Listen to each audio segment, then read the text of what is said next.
महोदय मैं पुनः एक चीज कहना चाहूंगा महोदय, 30 सेकंड 45 सेकंड का समय चाहूंगा। आदरणीय परमेश्वर है, सीजीएल का मामला अभी भी गर्म है। यदि सरकार को लग रहा है वो सच्चे हैं तो सांच को आंच क्या करा लीजिए जांच, सांच को आंच क्या करा लीजिए जांच। और अब कब तक बहाना दीजिएगा कि ये विपक्ष की साजिश है? विपक्ष के सारे पे छात्र सड़कों पे नहीं है, सपने टूट रहे हैं, सपने नेशनल नाबूद हो रहे हैं, इसीलिए छात्र सड़कों पर है। और याद रखिएगा, उनके सपनों के बीच कोई आएगा, पहाड़ आए, दरिया आए या चट्टान आए, छात्र टकराएंगे महोदय।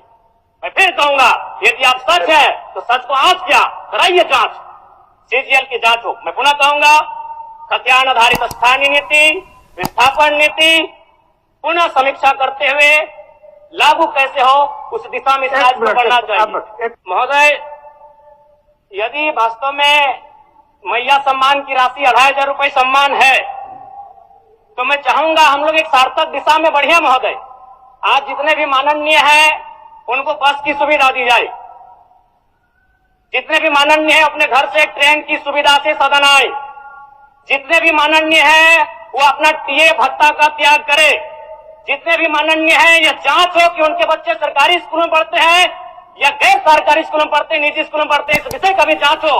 अगर उसमें अगर कसौटी में उतरते हैं हम कहेंगे ये मैया सम्मान योजना है, और नहीं तो इसे केवल और केवल जिस सपने के साथ ये राज्य अलग हुआ था वो सपना कहीं ना कहीं अधूरा होगा महोदय। 2,500 रुपया सम्मान की कसौटी नहीं होगा। सम्मान तभी होता है जब समानता से आता है, समानता है तभी सम्मान है। अगर समानता नहीं है महोदय तो किस सम्मान की आप बात करते हैं? अध्यक्ष महोदय, आदरणीय मुख्यमंत्री को दोबारा बहुमत से चुनकर आने के लिए भी धन्यवाद। माननीय वित्त मंत्री के द्वारा अनुपूरक बजट, द्वितीय अनुपूरक बजट जो 4,833 करोड़ 39 लाख लाया गया है, जबकि यही सरकार ठीक कुछ दिन पूर्व प्रथम अनुपूरक बजट, माफ कीजिएगा, प्रथम अनुपूरक बजट 4,833 करोड़ 39 लाख का लाया गया था। और आज पुनः द्वितीय अनुपूरक बजट जो कि 11,697 करोड़ 45 लाख की राशि लेकर आए हैं। तो महोदय, जब पूर्व में हमारे पास जो निर्धारित राशि होती है और उन राशि को अगर हम खर्च नहीं कर पाते हैं तो फिर ऐसे बजट का एक दिशा का होना और राज्य की दिशा का अलग होना, कहीं ना कहीं इस चरितार्थ को हम लोग उदाहरण के रूप में प्रस्तुत करते हैं। महोदय, बजट की सार्थकता तभी आम व्यक्ति को समझ में आएगी जब एक गांव का सबसे गरीब व्यक्ति, गंगवा की पत्नी गंगिया, अपनी गठरी में बाजार के बजट को रख पाए। आज तमाम माननीयों ने, हमने भी सोचा था कि पक्ष की तरफ से विषय को रखा जाएगा, विपक्ष वाले तर्क को प्रस्तुत करेंगे और इसी बीच मैं एक नया नवेला युवा सीखने का कार्य करूंगा। लेकिन मैक्सिमम समय इन्होंने दिशाहीन मुद्दों पे रखा।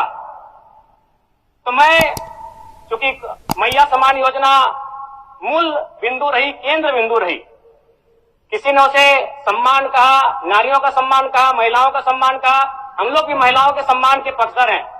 हमारे एक भाई कह रहे थे कि 2,500 रुपए की राशि जब एक स्कूल कॉलेज में पढ़ने वाली बहन को दिया जाएगा तो उससे वो स्कूल कॉलेज कागज, कॉपी, कलम की सामग्री लेगी। मैं कहना चाहूंगा, अगर आप उसे स्कूल कॉलेज जाने से पहले अगर 2,500 रुपए देंगे तो उसे आप निकम्मा और आलसी बनाएंगे। यदि आपको उस राशि को देना है तो उसके स्कूल कॉलेज जाने के बाद दीजिए, स्कॉलरशिप के रूप में दीजिए।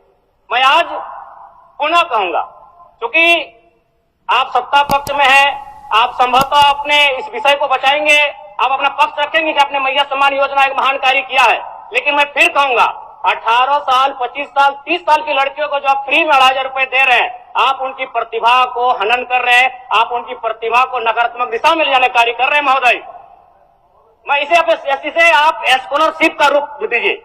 आपको 2,500 रुपए देना है, स्कूल से पहले देंगे ना। मैं कह रहा हूं, मैं भी, मेरी भी सैकड़ों बहनें हैं गांव में, अगर आप स्कूल जाने से पहले 2,500 रुपए के हाथ में देंगे, उस पैसे को वह गलत कार्यों में, गलत नहीं कहेंगे, कुछ ऐसे कार्यों में खर्च करेंगी जो लुभावनी हो। स्कूल जाने के बाद, अटेंडेंस के बाद अगर आप देंगे स्कॉलरशिप के रूप में तो वो बहन स्कूल तक जाएगी। दूसरा सवाल और एक महत्वपूर्ण विषय महोदय। एक मिनट माननीय सदस्यगण, सभा की सहमति हो तो सदन की कार्रवाई समाप्त होने तक समय बढ़ाई जाए। बोलिए। अब समाप्त करिए, बोलिए। महोदय, यदि वास्तव में मैया सम्मान की राशि 2500 रुपए सम्मान है, तो मैं चाहूंगा हम लोग एक सार्थक दिशा में बढ़े महोदय। आज जितने भी माननीय हैं उनको बस की सुविधा दी जाए, जितने भी माननीय हैं अपने घर से ट्रेन की सुविधा से सदन आए, जितने भी माननीय हैं वो अपना टीए भत्ता का त्याग करे, जितने भी माननीय हैं यह जांच हो कि उनके बच्चे सरकारी स्कूलों में पढ़ते हैं या गैर सरकारी स्कूलों में पढ़ते हैं, निजी स्कूलों में पढ़ते हैं, इस विषय का भी जांच हो। अगर उसमें अगर कसौटी में उतरते हैं हम कहेंगे ये मैया सम्मान योजना है, और नहीं तो इसे केवल और केवल जिस सपने के साथ ये राज्य अलग हुआ था वो सपना कहीं ना कहीं अधूरा होगा महोदय। 2500 रुपया सम्मान की कसौटी नहीं होगा। सम्मान तभी होता है जब समानता से आता है, समानता है तभी सम्मान है। अगर समानता नहीं है महोदय तो किस सम्मान की आप बात करते हैं महोदय? मैं पुनः इस चीज कहना चाहूंगा महोदय, 30 सेकंड 45 सेकंड का समय चाहूंगा। आदरणीय परम रहे, सीजीएल का मामला अभी भी गर्म है। यदि सरकार को लग रहा है वो सच्चे हैं तो सांच को आंच क्या करा लीजिए जांच, सांच को आंच क्या करा लीजिए जांच। और अब कब तक बहाना दीजिएगा कि ये विपक्ष की साजिश है? विपक्ष के सारे पे छात्र सड़कों पे नहीं है, सपने टूट रहे हैं, सपने नेशनल नाबूद हो रहे हैं, इसीलिए छात्र सड़कों पर है। और याद रखिएगा उनके सपनों के बीच कोई आएगा, पहाड़ आए, दरिया आए या चट्टान आए, छात्र टकराएंगे महोदय। मैं फिर कहूंगा यदि आप सच है तो सच को आंच क्या कराइए जांच। सीजीएल